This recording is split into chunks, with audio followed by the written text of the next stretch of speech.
In the next episode of Painting and Travel, Sarah returns to the Florida Agricultural Museum, exploring the dog trot porch. Roger finishes his painting of the historic Clark House homestead.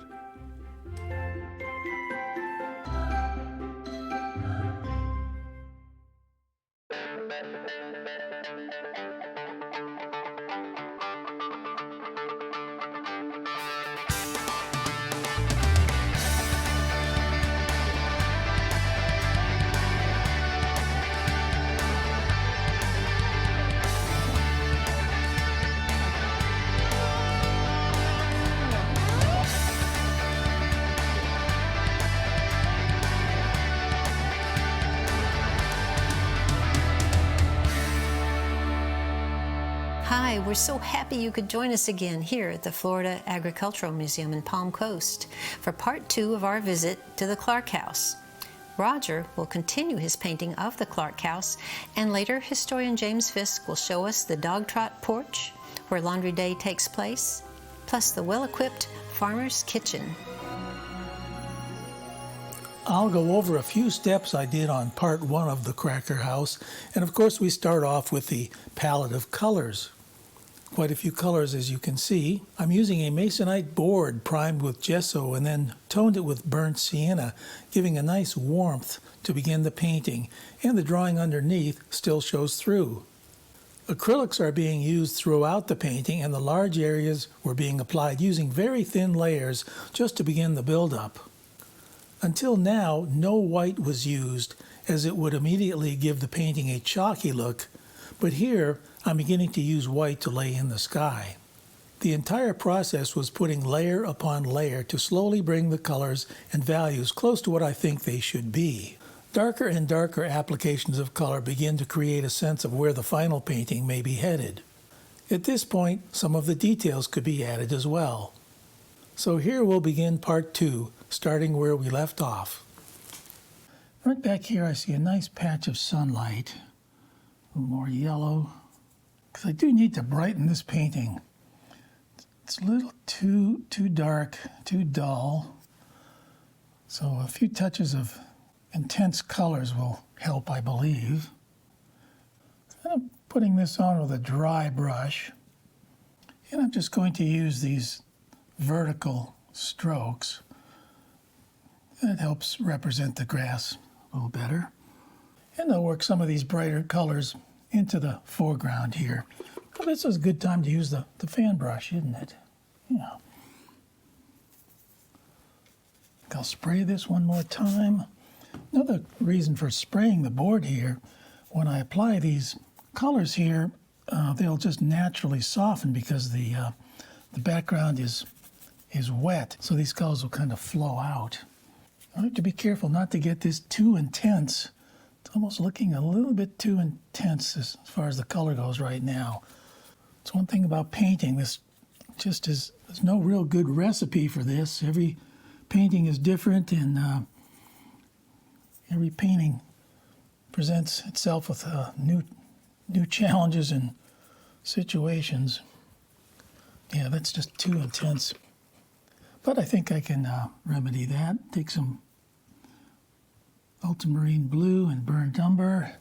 I'll put some of that earthy looking color in here. When I pick up colors like this, it's very intuitive. I'm thinking about it, but not all that much. I'm just sort of going by intuition, I think, more than anything. Ultramarine blue, burnt umber again. And I'll put this tree trunk in one more time. Get that real dark. And we'll have that color out. I'll just drag some of this to the side and anchor that tree trunk to the ground. Often when I put shadows in like this, I take the same color as the tree trunk and use that to begin the shadow.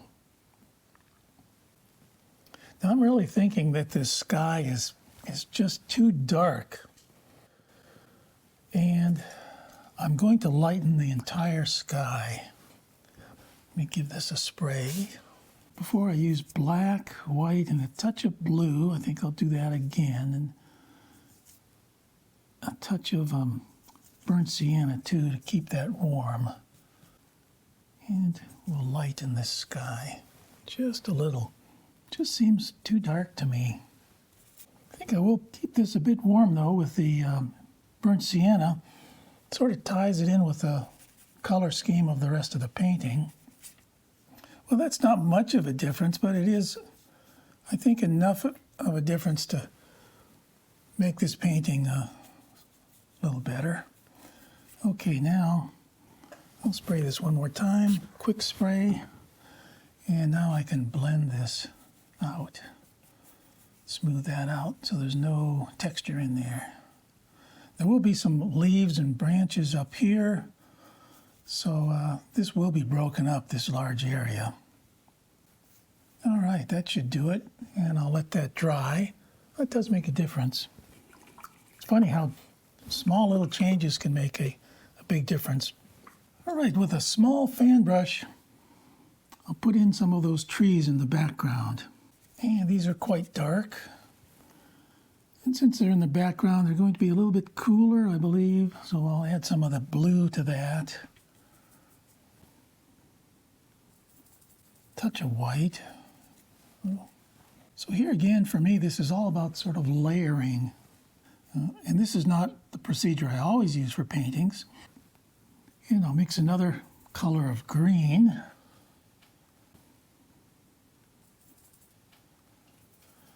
And this green will add this second or third or fourth layer to this tree here. And let's make that even lighter. Trying to vary the colors to this. You see how I had a touch of red here.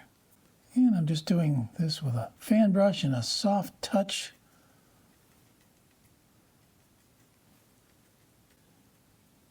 And we'll break up that sky area there with some soft touches of tree limbs and branches. And I'll pick up a small flat and I'll put some sky holes in there, some negative spaces. My ruler. And we'll just add some of those spaces between the limbs and the branches and the leaves. And I try and vary my sizes here of these negative areas. Don't want them all the same size or the same look. Negative spaces are always fun to work with. And with a small brush, I'll take my ultramarine blue and burnt umber, and we'll add a few trunks up here. Some white. Well, these won't show up very much, but I do want quite a bit of detail in this painting. Once again with the fan brush, I'll spray this area up here. I think this is dry. Boy, that just dries so fast. Now I'll add some branches on this tree, and just with sort of a loose touch, kind of letting the brush find its own way across this painting. I'm holding the brush very loose and I'm just sort of letting it kind of do its own thing. I'll mix up some green, dark green, and we'll start filling in this area, populating it with some leaves. I have to be careful not to overdo it on this tree and the leaves, but it did need something up here, and that's the way it is in the photograph, so I'm trying to follow that to some degree. This is kind of a risky move to put this in because it just may not work. And if I don't like this, I can always paint it out again. The nice thing about having it on this side is it sort of puts a stopping point for the eye up here. The eye goes here, and these branches and limbs here just sort of stop the eye from going off the edge of the board. I'll let that dry for a moment or two, then I'll go back and put in some of those negative areas. We'll head out and take a look at the dog trot porch.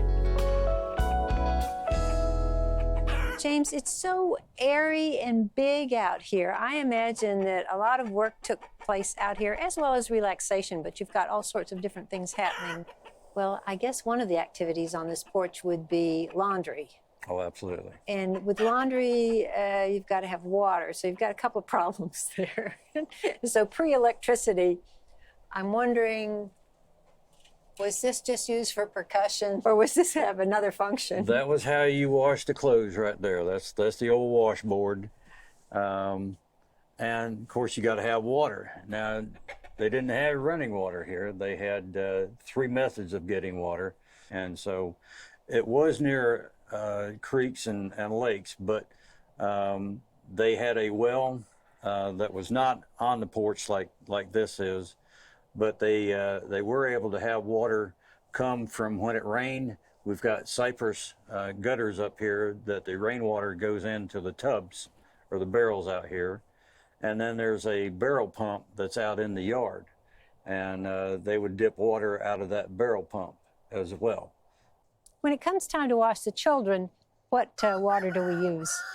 Well, we're going to be using the water that comes from the rain gutters into the barrels here. And this would be the rainwater that they would be bathing in. That's brilliant. So the water from the rain trickles down the roof, goes through the cypress gutter, and is funneled right down there into the big barrel. Exactly. So this is not the drinking water, but it's just perfectly good for bathing. And there's one on each side of the porch here. Oh, okay, as well. Good. Now, when you want water for the chickens, where do you get that water? You would get that from the barrel well, which is in the yard. Okay. Barrel well? Yes, ma'am. Let's go look at the barrel well. This is the barrel well, and this is the water we'll use for the chickens, and we'll just drop it down into the well. James will lower it. We'll get our water, and it's time for the chickens. There you go, guys. James, it's laundry day. Make it happen. All right, we got to have some water. And hopefully we'll get some water. Oh, looks like we need to prime the pump. You know, I've heard that expression, priming the pump. That just lubricates it a little bit to get things going. And That then gets things going right there. All right. Woo. Yeah. Oh, I'm ready. Okay, all I need is that lye soap. All right. Well, I'm sure that's quite clean now. And then a little rinse water. Rinse water. Okay. Oh, yeah, it's spotless. Perfect. Now I'll put it in the dryer.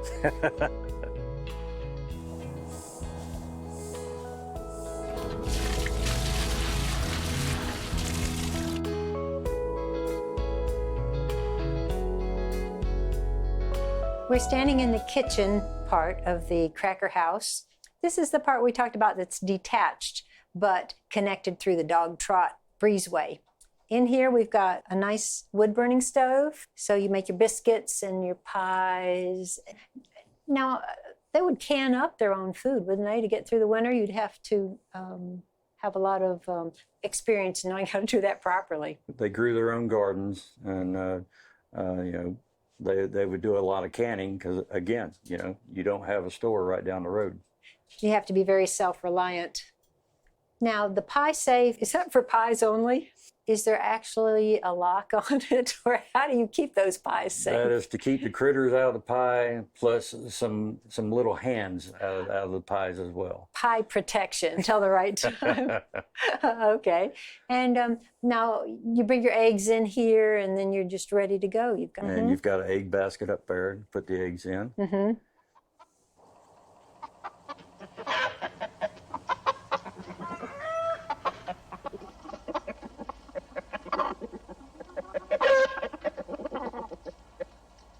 And I guess you could have a quick meal out here, maybe. Would you have breakfast out here, or would it always be served in the house? Primarily on the dinner table.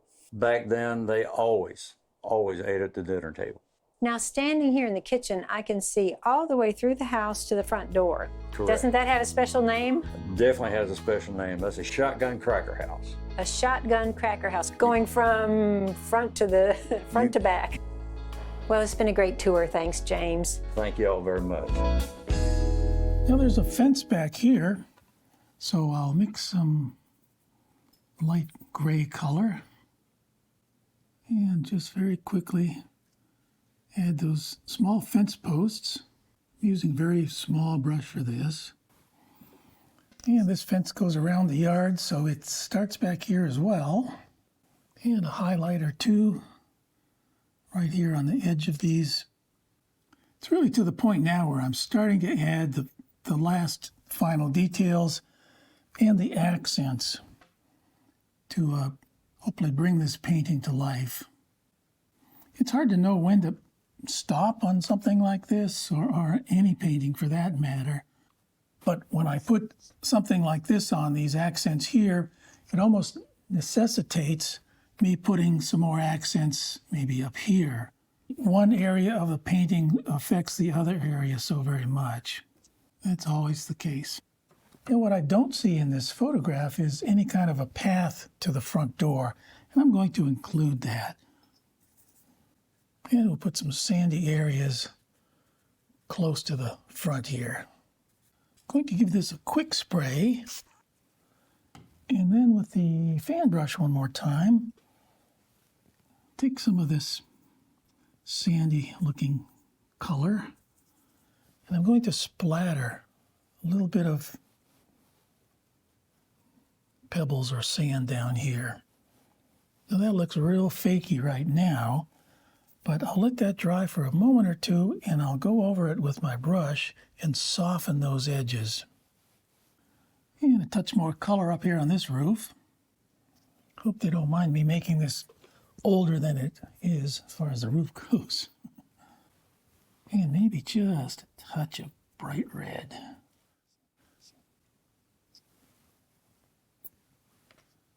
Okay, now before I forget those splatters, let me take the brush and soften those.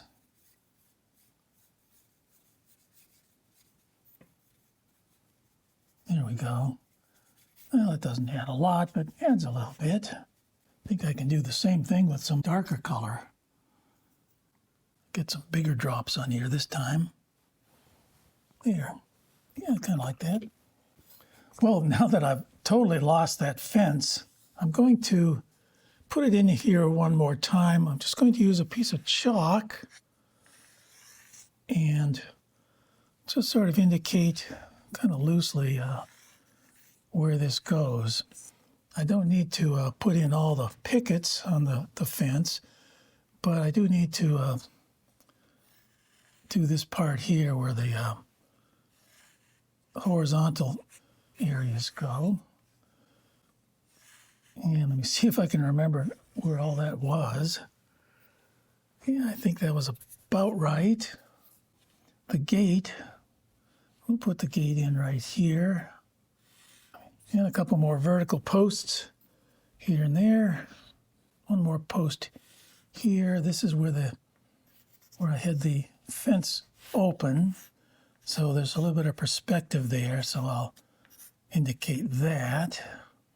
And we had that pineapple up here, that sort of a symbol of friendship, I believe. Right down here, this is where the ground is. That's where the post will land. And these posts that go up above that, they're all different sizes and shapes. Before I do that, I'm going to go back up to the sky and put in a few negative areas before I forget. And I'm just touching these in here and there. It sort of makes it look like the light is casting through those pine needles. I'll put a branch or two through these negative areas. Okay, let's get on with the fence. It's pretty neutral color.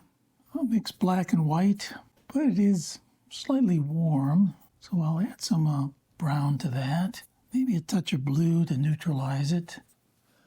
Now I'm using my ruler here. I'm pinching this finger, using the edge of my board, and then I'm just bringing this down. So that gives me a nice straight line down there.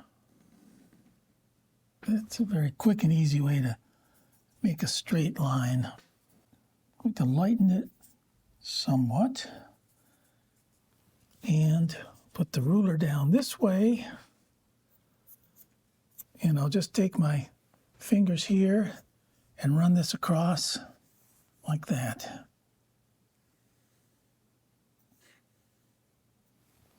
I need to load up my brush quite a bit when I do this.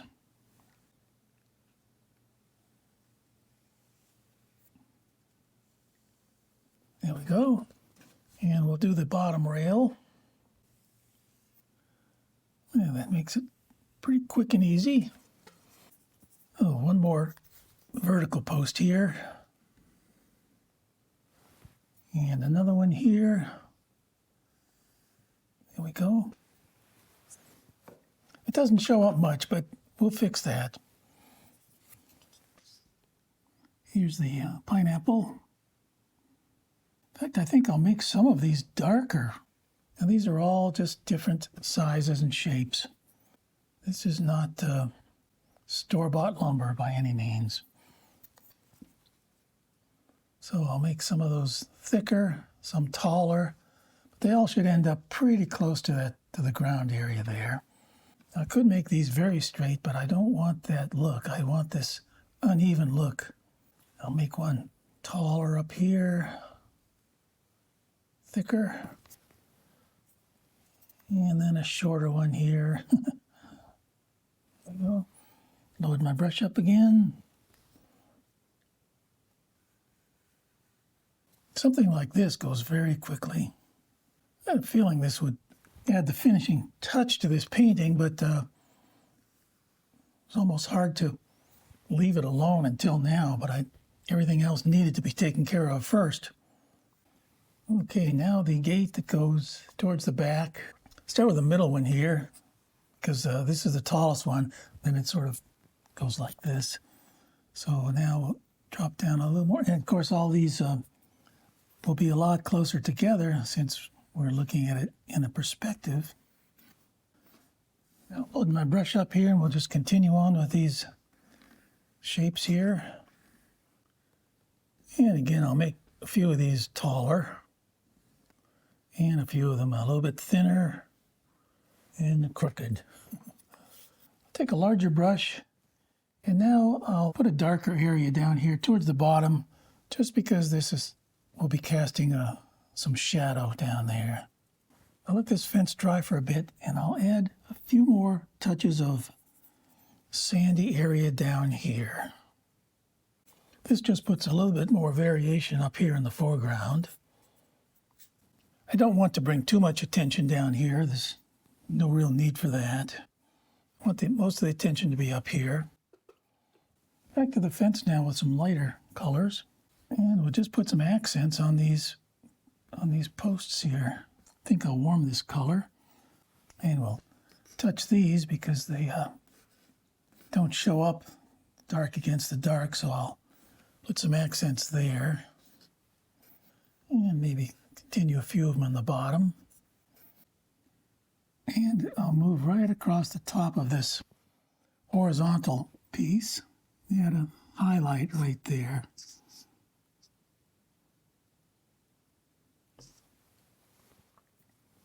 Same down on the bottom. Just with a very light touch. And I'll get my dark color. And we'll add some shadows on these posts. You see right where one goes over the other. Right there. With my fan brush, I'll add some grass coming up in here. And I think it needs a touch more sandy look. So yellow ochre and burnt sienna. Put in a few more patches of that sand. This is Florida, so it's very sandy. I still think it needs a little more light down in here. A little more sand. Maybe the sunlight is catching that somewhat, even though it's overcast. A little bit of sunlight there. At this stage of the painting, I have to go very slowly and cautiously. The first part of the painting goes very fast, but then as I continue, things require more consideration. And I think it could use a brighter green down here. So let's take our sap green, some yellow. You know, we have a lot of wildflowers that crop up here in Florida along the roadside and things. So I think maybe I'll put a touch or two of those in there. Maybe some yellow flowers. We'll see if this works. Oh, maybe just a couple flowers right in here. Just a few dabs.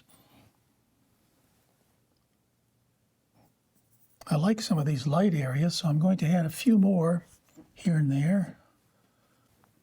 It'll just give this more variation. It's really what I'm after in this painting. You get a lot of different variations to keep it interesting. With some pure white, I'm going to put in even more accents here and there. Because in the foreground, everything has more contrast than in the background. But in the foreground, you get more lights and more darks, also more color variations too, more intensities of color. Okay, right here, just a few more highlights. Oh, it's hard to know when to stop on this because I can just take this further and further all the time. But at some point, I just have to say to myself, well, I think that will do it for this piece.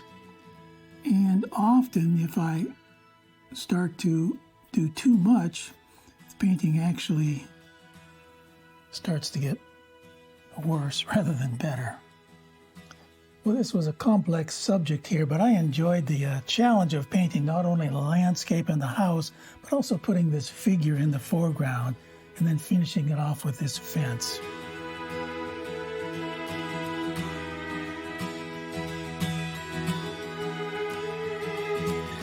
We'll say goodbye for now.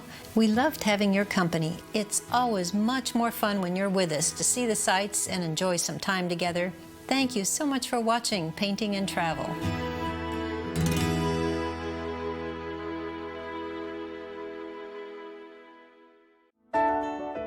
For more information about painting and travel with Roger and Sarah Bansemer, visit paintingandtravel.com.